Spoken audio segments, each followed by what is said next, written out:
On se trouve ici sur une gravière qui a commencé à être exploitée dans les années 1940 et puis elle s'est fortement accélérée en fait avec l'arrivée de l'autoroute A12. Ces gravières sont exploitées pour en tirer le gravier qui sert à fabriquer des bâtiments, des routes ou des ouvrages d'art.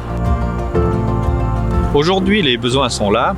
On aimerait construire en profondeur, en hauteur, de manière sûre, durable, et c'est très important de pouvoir compter sur des graviers de façon locale.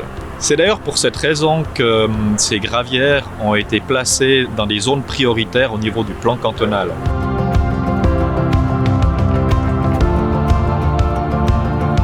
En réalité, il faut remonter loin dans le temps pour comprendre l'histoire des graviers de Farvany, puisqu'il y a 100 000 ans, le glacier de la Sarine a déposé des graviers en profondeur, le niveau se situant environ au niveau du lac de la Gruyère. Et ensuite, plus tard, le glacier du Rhône est venu déposer ses alluvions. C'était à peu près à l'époque des mammouths, il y a environ 12 000 années. Les graviers proviennent de deux gisements. Le gisement du Chanet, qui est un plus ancien gisement, et le gisement de Grand Champ, qui est nouveau. Ces graviers bruts sont ensuite acheminés vers un stock tampon.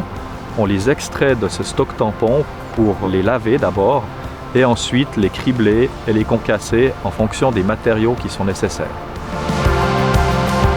Les gravières de Farvany sont parmi les plus modernes de Suisse. Elles jouent un rôle capital pour le développement du canton, pour son autonomie au niveau des matériaux, pour la génération actuelle, mais également pour les générations à venir. Nous les exploitons comme un véritable écosystème en prenant en compte tous les paramètres qui ont une influence sur la nature et sur l'homme.